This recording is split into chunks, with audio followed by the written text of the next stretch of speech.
with Nick Luksha, CEO of Mustang Energy. Nick, good to see you. Thank you for having me. Happy to be here. Great. Could we start with your thoughts on the uranium market, why we should be interested in uranium right now at this particular point? Never been a better time. You know, the wind is in our sails. The world's turning towards clean power. Things like solar, hydro, they're great, but they don't produce enough electricity fast enough. Nuclear energy is clean, it's efficient.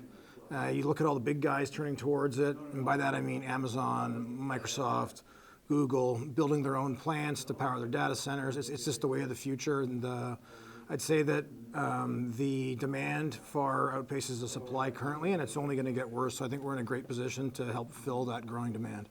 So in order to meet that demand, then you've got your projects primarily in the Athabasca Basin, about 77,000 hectares, 12 projects if I'm not mistaken, the flagship being Ford Lake. Can you talk about your focus and how you're advancing, you know, how you're focusing within that suite over 2025? Absolutely. As you said, we're 77,000 hectares. We have numerous projects in the Athabasca Basin, which is arguably the most uranium-rich region of the entire world. And we benefit from having some projects that are really early stage and some that are further along. So we have the ability to go out there, do a lot of work, finding new drill targets, proving up existing ones. Then we'll sit back just before summer and we'll analyze our data, and then we'll pick the best, most promising targets to hit.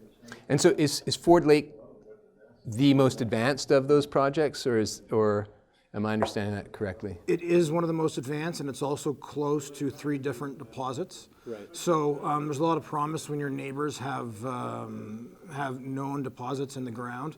But that being said, all of the Athabasca Basin is uranium rich. You look at the overall map, and we are literally surrounded by uranium occurrences, deposits, active mining operations, and so it's the hot spot in the world, especially in North America. So in order to move things forward, I think in the junior mining space in particular, the team matters. The geology will be what it is, but you know, unlike some of the majors where you can have some passengers maybe on the team, in a small company, you got to do it, and it's up to you to push things forward. A bit of your background and some of the team that's supporting you, you know, in advancing these projects. Team's everything. If you don't have a good team, then you're definitely not going to win. Not everybody can have every strong suit. So we're very fortunate to have Lindy Gilliam heading up our geology. We're lucky to have had Jordan Trimble from Sky Harbor come on as a strategic advisor. We're working with Axiom, we're working with DeRouge, Red Cloud, of course. Red Cloud's a great one, a feather in our cap. You can't work with Red Cloud unless you have some promising data. So we're very happy to be where we're at and pushing forward. And in terms of the lifeblood of any exploration program is obviously the funding. You've got a life financing underway right now for $1.2 million. I'd be interested to know why life, and then in December you closed a $3.5 million financing.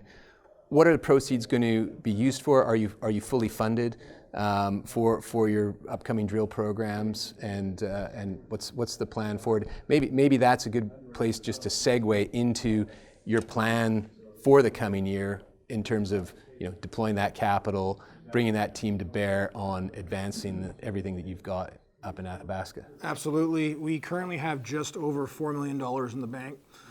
We did the flow just before Christmas, and of course that goes into field work. We have field work underway as we speak, working on our phase 1 of the 2 current phases that we have for 2025. The life is hard money, so we can spend that on corporate expenses. And so essentially, you balance hard and flow together to cover the different expenses that a company might have. Was the 3.5 all flow? Not all. It was a mix, but it was mostly flow. Right.